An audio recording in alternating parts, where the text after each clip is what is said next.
Okay, here we go. Here we go. Here we go. Welcome back.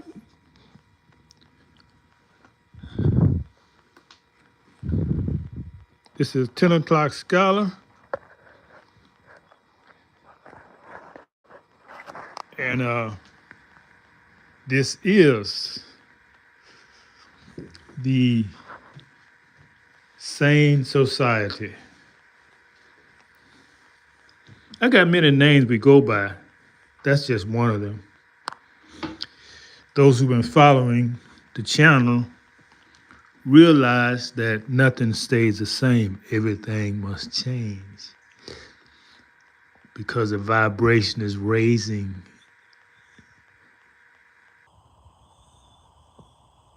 So I got my leader here, one of the ancestors, Kahald Muhammad. Kahald Abdul Muhammad. He's actually the person who brought me into the Nation of Islam. But for him, I would not have known about the Nation of Islam. I met him as Brother Harold in Houston, Texas. He invited me to the temple, sold me a Muhammad Speaks newspaper. And from that point on, my life has not been the same. I did not join up with the nation at that time because I wasn't ready. But I did begin to listen and read the papers, and I was affected spiritually by what the nation was doing. And I'm gonna tell you why I didn't join up at that time. There's nothing to hide. If you're a young man who's been raised with a silver spoon, so to speak, you easily intimidated by the street people. You know, people who look like they gonna take your head off if you look wrong. Yeah, that was me. Them brothers, man, they was scary. I'm keeping it 100 with you. I went to the temple once and that was it. I said, man, I'm not right enough to be around these brothers. Because they was warriors. You know a warrior? A warrior don't play. A warrior would take you out and maybe ask questions later. I saw that energy. I said, whoa. I'm just a silver spoon fed young man. Got scholarships to colleges and what they call sheltered lifestyle. Don't know about the ghetto. Don't know about what the people go through out there because I've been protected. So I said, well, no, this is not for me. I would not be an asset to you right now, Nation of Islam. So I took a step back, but I didn't leave spiritually. What that mean? That mean that even though I didn't go to the temple was still a part of me. I wanted to reach the point that I measure up to be accepted by that fierceness I saw in those brothers. Because I knew I wasn't that. I was more scholastic, intellectual. They was fierce warriors. So I was out of step. I thought myself out of place. Okay, now let's get on why I came here today. Not to talk about me. Talk about what's going on around the world. To repeat, my beloved friend, Abdul Muhammad. When white folks can't defeat you, they always find some Negro, some bootlicking, butt-licking, buck-dancing, bamboozle, half-baked, half-fried, sissified, punkified, pasteurized, homogenized nigger that they can boot out in front of you, that they can trot out in front of you. Yeah, that's what they do.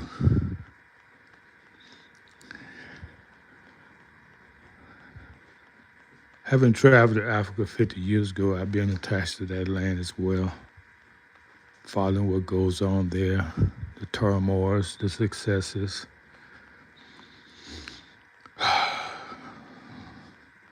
Most of y'all follow what Traoré is doing in the Sahel, Niger, and Mali, together with the AES. These people are transforming that place. They're really the only sovereign free countries there. They're the only free countries there in the whole continent because they've thrown off the shackles of their colonial masters, told them you can be excused. France was their masters. They speak French because they was colonized by the French. They gave them their walking papers, and all of them took over their governments, serving the people. Oh, there's so much to talk about. If you haven't been following this, I'm going to ask you to go back and start following what's happening in these countries since Touré took over Burkina Faso back in 2022, I believe. Man, it's amazing. I don't report a lot about this, but I'm so backed up with what I've been. It's time for me to share some of this with y'all. I mean,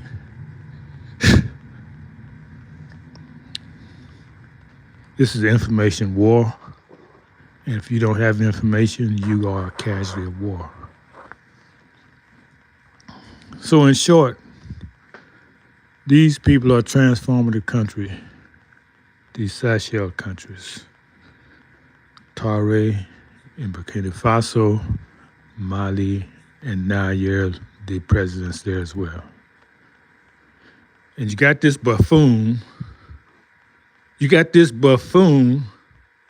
president in Nigeria who's trying to undo everything they're doing. Let me show you some of the things he's doing. And I call him what he is. Buck dancing, bamboozle, half-baked, half-fried, sissified, punkified, pacified, and all that and more. It's a nigger. Oh yeah, he's a cozy up to the American. I think somewhere, I read somewhere where he was, I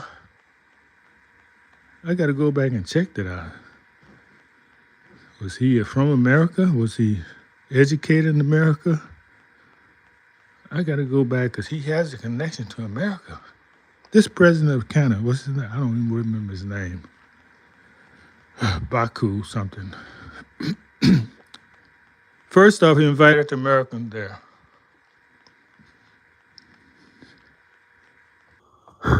All these countries putting out the colonists, he's inviting them in. He said that they was terrorists was killing the Christians. And since that time, Americans have bombed Nigeria once on Christmas Eve or Christmas Day. They say, "Oh, Merry Christmas."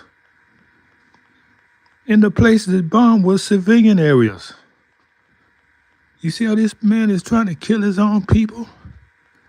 And they fired from, guess what country? Ghana. another place that has American interests and very, very backwards government. And it has the have the Nigerians in Nigeria arguing with Ghanaians and say what gave them the right to give them permission for America to bomb Nigeria. Well, your president gave them the right because he invited the Americans to come there. They didn't go talk, negotiate. No, they went and bomb your own people. And this bamboozled idiot, I'm really upset with this. That's why I got to talk about it to maintain my sanity.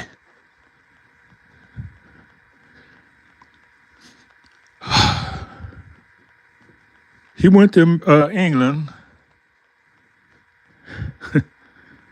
and while he was in England, he wanted them to help him with the terrorists that he said coming from the Sahel region. The Sahel region have killed 45% more terrorists than he has. And he's saying they have the worst when they have the less. The terrorism is right there in Nigeria, not in the Sahel. So now he's cozying up trying to bring Britain in to replace the French colonialists. He wants to bring the British in as colonialists and making deals with them. Trying to re-enslave the continent. This is what this man doing. Tabuku, he's Nigerian president. He's trying to re-enslave, recolonize Africa. Step by step. Oh, man.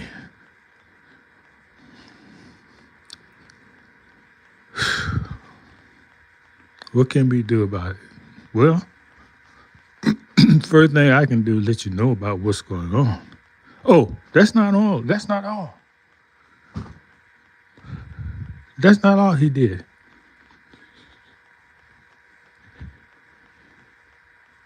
You know, the French haven't given up staying out of Africa. They're going to the English countries. And how did it happen? The president is helping them. He's making deal with the French. And the French is going to these Anglophile countries, the people who was colonized by England, trying to get back in the continent. And who led that fight? This same Negro Nigerian president, Tabuda.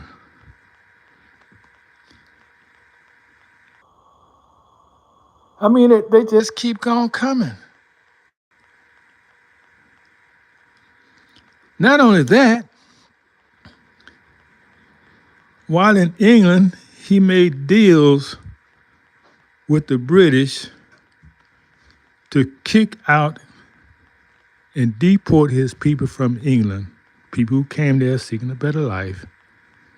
He making it easier for the British to send his people back, to send the Nigerians back to Nigeria.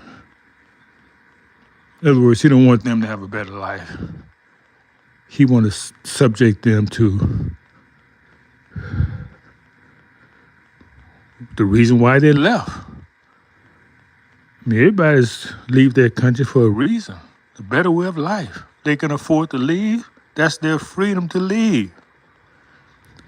He go all the way to England and help the British write laws to deport the Nigerians from England. Boy, what hatred you got for your people. What hatred. This man, he's being paid off, no doubt. I mean, it's that's man, you talking about evil. That is evil incarnate. A man would do this to the continent. Burkina Faso is becoming an oasis in the desert. I mean, they got the people are united. They're rebuilding. They're mining their own gold. Just look at it. All these countries, and they call it the Gold Coast because they got gold in the ground. That's why the West come there to get that gold because they can't even get their own gold access to it. But Burkina Faso did.